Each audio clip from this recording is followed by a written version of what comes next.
Ya, terima kasih Gibran. Indeks harga saham gabungan menutup perdagangan hari ini di zona hijau, di mana IHSG menguat 1,5% ke level psikologis di atas 6.700.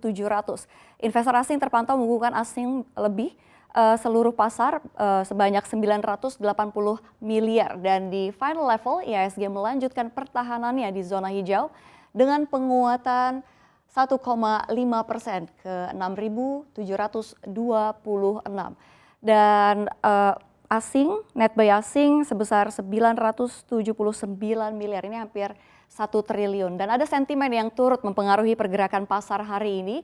Yang pertama soal Bank Indonesia yang memberlakukan kebijakan pengurangan likuiditas atau tapering, di mana BI menaikkan giro wajib minimum atau GWM 150 basis point dari GWM saat ini 3,5% menjadi sebesar 5%. Ini akan berlaku mulai 1 Maret 2022.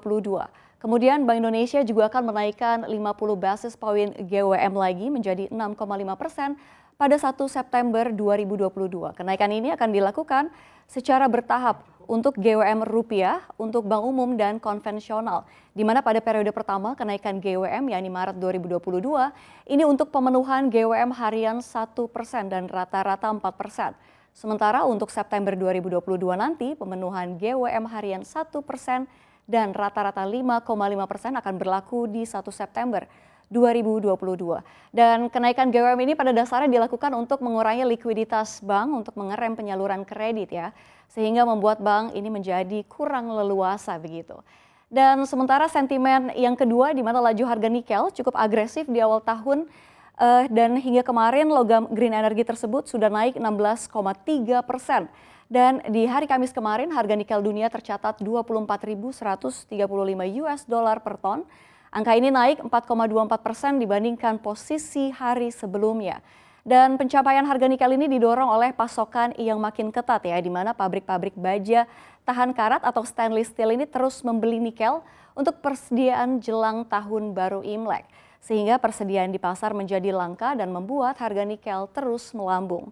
Dan kabar positif bagi nikel lainnya datang dari upaya pelonggaran moneter untuk menopang ekonomi yang melambat. Pasar berharap pelonggaran ini akan meningkatkan likuiditas dan meningkatkan permintaan logam.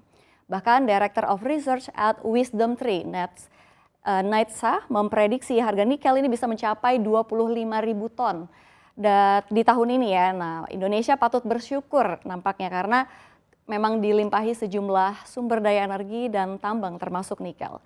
Dan berikutnya sama halnya dengan nikel, timah mencatatkan rekor harga tertinggi sepanjang masa, di mana laju timah di awal tahun ini cukup memuaskan ya setelah naik 10,4%. Dan untuk harga timah di pasar spot kontrak 20 Januari 2022 berada di level 43.497 US dollar per ton, atau naik di kisaran 1,4% dibandingkan harga penutupan hari sebelumnya. Dan harga timah yang melesat ini juga didorong oleh kekhawatiran terhadap pasokan yang kurang di pasar. Sebab ekspor produsen timah terbesar nomor 2 di dunia ini melalui Bursa Komoditi dan Derivatif Indonesia atau ICDX belum berjalan lantaran memang Indonesia belum mengeluarkan izin ekspor timah pada tahun 2022.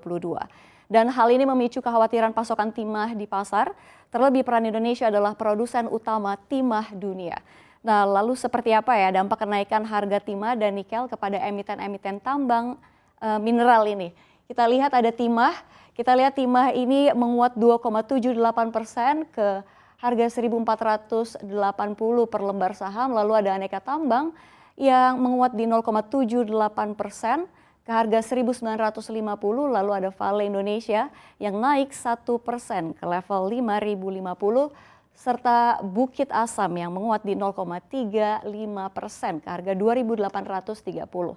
Ini selanjutnya juga sentimen yang terakhir terkait kasus COVID-19 yang dilaporkan terus meningkat, di mana per tanggal 20 Januari 2022, kasus bertambah 1.155, sehingga jumlah kasus positif COVID-19 di Jakarta telah mencapai 874.259.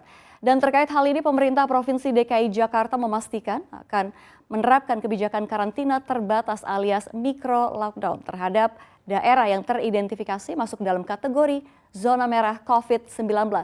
Dan kelima daerah zona merah itu adalah Kalideres, Kebonjeruk, Kebayoran Baru, Cilandak, dan Senen. Dan demikian sentimen yang mempengaruhi pergerakan IHSG hari ini. Kembali Gibran.